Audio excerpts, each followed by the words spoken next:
Dear students, a very warm welcome to all of you in my today's lecture of strategic management. In today's lecture, we will discuss upon the topic strategy formulation. यानी कि आज के lecture में हम strategy formulation के concept को start करेंगे और सबसे पहले हम डिस्कस करेंगे कि क्या कॉन्सेप्ट रहता है स्ट्रेटजी फॉर्मुलेशन का। Strategy formulation is the process of offering proper direction to a firm. It seeks to set the long-term goals that help a firm exploit its strengths fully and encash the opportunities present in its external environment. There is a conscious and deliberate attempt to focus attention on what the firm can do better than its rivals. To achieve this, a firm seeks to find out what it can do best. Once the strengths are known, opportunities to be exploited are identified. A long-term plan or say strategy is chalked out for concentrating resources and efforts. यानी कि जब मैं strategy formulation के बारे में बात करता हूं तो ये उस पर्टिकुलर प्रोसेस को डिफाइन करती है जो फर्म को एक प्रॉपर डायरेक्शन प्रोवाइड कर रही हो. यानी कि स्ट्रेटजी फॉर्मुलेशन वो प्रोसेस है जो फर्म को एक प्रॉपर डायरेक्शन ऑफर करती है. एक तरीके से फर्म के लॉन्ग टर्म गोल्स को सेट करने में हेल्पफुल होती है स्ट्रेटजी फॉर्मुलेशन.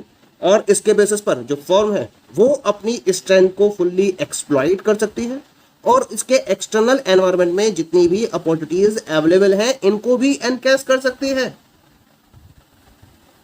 इसके साथ साथ स्ट्रेटजी फॉर्मुलेशन के बेसिस पर फर्म के द्वारा एक कॉन्शियस और डेलिब्रेट अटेम्प्ट किया जाता है और इस पर्टिकुलर पॉइंट पर फोकस किया जाता है कि फर्म किस तरीके से अपने राइवल से बेटर परफॉर्मेंस प्रोवाइड कर सकती है. उसका क्या तरीका है, वो जो तरीका है, वो जो वे है स्ट्रेटजी फॉर्मुलेशन के बेसिस पर डिफाइन किया जाता है. और इसको अचीव करने के पॉइंट ऑफ व्यू से फर्म ये फाइंड आउट करना चाहती है कि ऐसा क्या है जिसके बेसिस पर वो बेस्ट से बेस्ट परफॉर्मेंस को प्रोवाइड कर सकती है. ऐसा क्या पॉइंट है जहां उसकी परफॉर्मेंस बेटर हो सकती है. ऐसी कौन सी फील्ड है जिस पर वो प्रॉपर्ली कॉन्सेंट्रेट करते हुए अपने राइवल से बेटर परफॉर्मेंस प्रोवाइड कर सकती है. इन सारे पॉइंट्स को अचीव करने के लिए स्ट्रेटजी फॉर्मुलेशन को फोकस किया जाता है.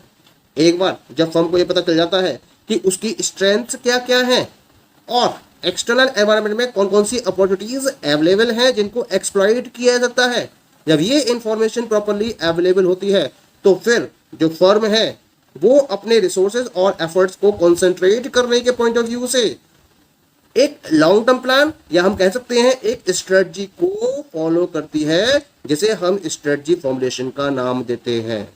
इसका मतलब हम कह सकते हैं कि strategy formulation is an analytical process of selection of the best suitable course of action to meet the organizational objectives and vision.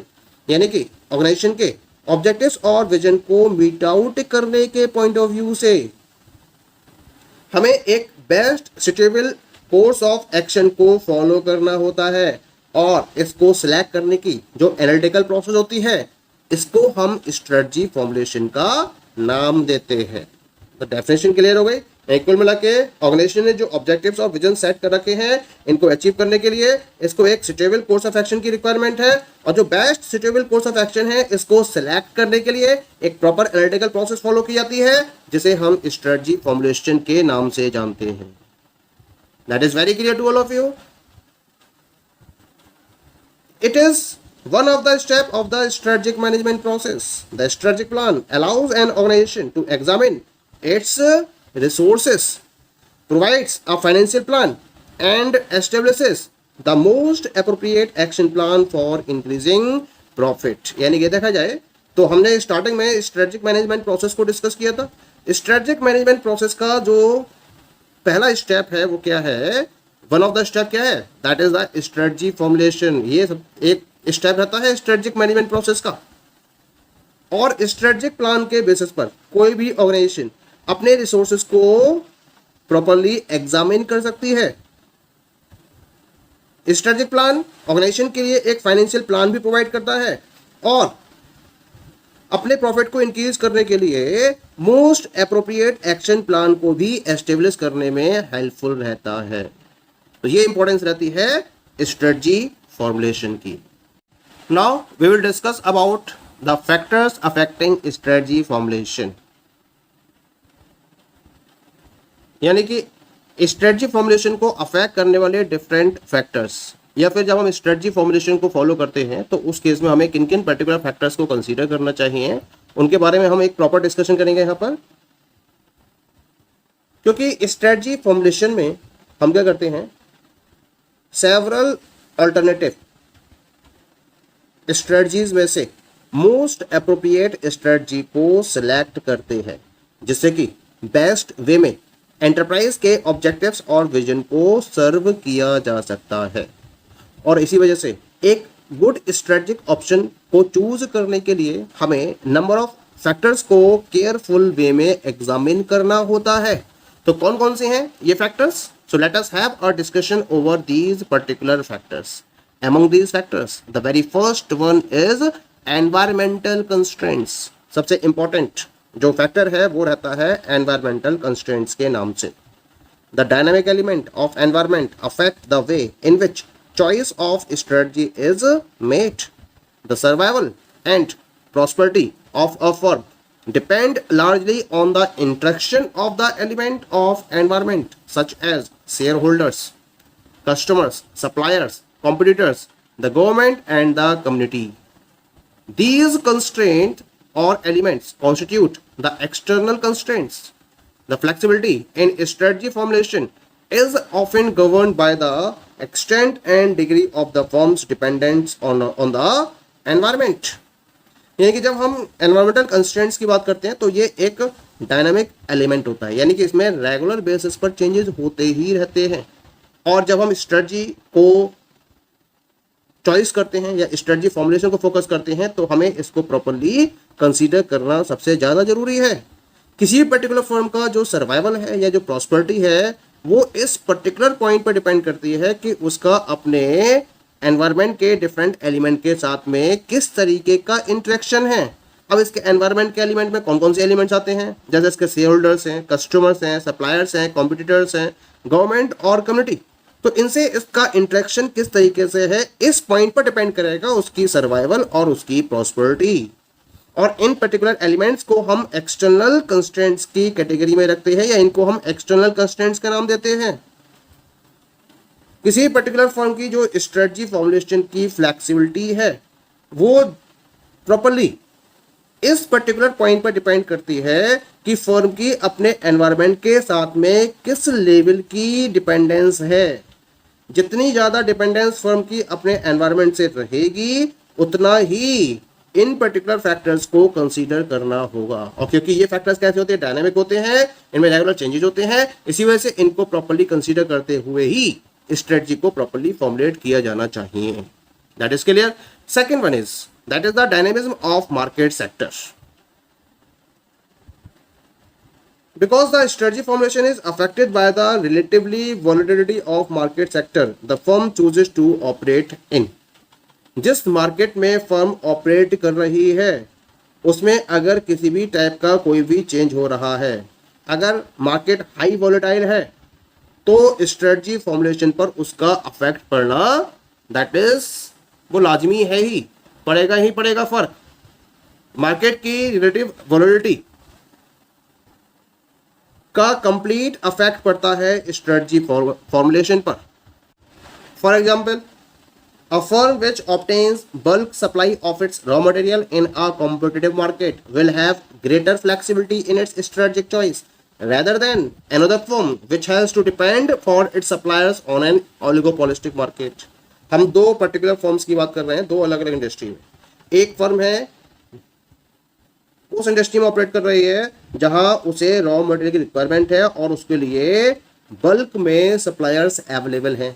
Market competitive है लेकिन सप्लायर्स बल्क में अवेलेबल हैं, तो यहाँ जो स्ट्रेटेजिक चॉइस के रेफरेंस में फ्लेक्सिबिलिटी होगी वो ग्रेटर होगी। किसके कंपैरिजन में?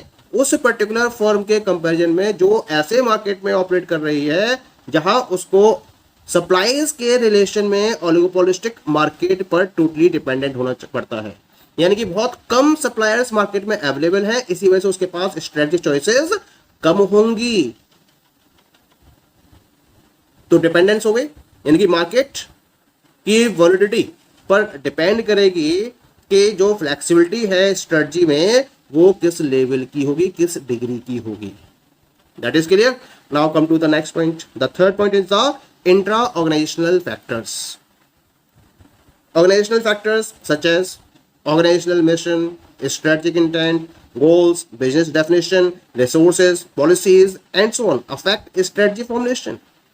And besides these factors, organizational strengths, weaknesses, capability to implement strategic alternatives also affect strategy formulation. यानी कि जब strategy को formulate किया जाता है तो उसमें different type के इंट्रा ऑर्गेनाइजेशनल फैक्टर्स को भी कंसिडर किया जाता है। और ये कौन कौन से होते हैं? देखिए, ऑर्गेनाइजेशन का मिशन क्या है, कौन कौन से उसके स्ट्रेटेजिक इंटेंट्स हैं, गोल्स क्या हैं, बिजनेस को किस तरह से डिफाइन किया गया है ऑर्गेनाइजेशन के रेफरेंस में, कौन कौन से रिसोर्सेज उसके पास अवेलेबल हैं, पॉलिसीज क्या है ऑर्गेनाइजेशन की। तो ये सब इंट्रा ऑर्गेनाइजेशनल फैक्टर्स में काउंट होते हैं, इनको कंसीडर किया जाना जरूरी होता है स्ट्रेटजी को फॉर्मुलेट करते समय। और इसके साथ साथ और भी फैक्टर रह जाते हैं। कौन कौन से फैक्टर्स हैं? जैसे कि ऑर्गेनाइजेशन की स्ट्रेंथ्स क्या है, ऑर्गेनाइजेशन की वीकनेसेस क्या है, और स्ट्रेटेजिक ऑल्टरनेटिव्स को इंप्लीमेंट करने के रेफरेंस में इसकी क्या क्या कैपेबिलिटीज हैं, ये भी स्ट्रेटजी फॉर्मुलेशन को प्रॉपर्ली अफेक्ट करती हैं। इसी वजह से इनको भी कंसीडर किया जाना बहुत ज्यादा जरूरी रहता है। That is clear. Now we come to the next one. The next one is the corporate culture. As every organization has its own corporate culture, it is made of a set of shared values, beliefs, attitudes, customs, norms, and so on. The successful functioning of an organization depends on strategy, culture fit. जब मैं किसी particular organisation की बात करता हूं तो हर एक organisation का अपना एक कॉर्पोरेट कल्चर होता है। और कॉर्पोरेट कल्चर का मतलब क्या है? सेट ऑफ शेयर्ड वैल्यूज है, बिलीफ्स, एटीट्यूड्स, कस्टम्स, नॉर्म्स, इनको मिला के एक कॉर्पोरेट कल्चर को डिफाइन किया जाता है। और किसी भी पर्टिकुलर ऑर्गेनाइजेशन की जो सक्सेसफुल फंक्शनिंग है वो डिपेंड करती है स्ट्रेटजी कल्चर फिट पर। यानी कि स्ट्रेटजी का कल्चर के साथ में एक प्रॉपर अलायंस होना जरूरी है। जब तक दोनों एक अलाइन में नहीं होंगे स्ट्रेटजी और कल्चर, तब तक ऑर्गेनाइजेशन सक्सेसफुल वे में फंक्शनिंग नहीं कर पाएगी। क्या मतलब है इसका? जो स्ट्रेटजी फॉर्मुलेशन है उसे फर्म के कल्चर के साथ में प्रॉपरली कॉम्पेटिबल होना जरूरी है। जब तक फर्म की स्ट्रेटजी और उसके कल्चर के बीच में कॉम्पेटिबिलिटी नहीं होगी तब तक सक्सेस को एंश्योर नहीं किया जा सकता। फर्म के कल्चरल फ्रेमवर्क से आउट ऑफ ट्यून नहीं होनी चाहिए स्ट्रेटजी फॉर्मुलेशन। यानी कि स्ट्रेटजी फॉर्मुलेशन को फर्म के कल्चरल फ्रेमवर्क से बिल्कुल एक ट्यून में होना बहुत जरूरी है, क्योंकि स्ट्रेटजी फॉर्मुलेशन पर कल्चर का एक बहुत ज्यादा इम्पैक्ट पड़ेगा, एक बहुत ज्यादा इम्पैक्ट पड़ता है। अगर ऐसा नहीं होगा तो फर्म प्रॉपर्ली अपने ऑपरेशंस को कंटिन्यू नहीं कर पाएगी, सक्सेसफुल वे में अपने ऑपरेशंस को रन नहीं कर पाएगी। Okay, the rest of the factors we will discuss in the next lecture. Okay, thank you.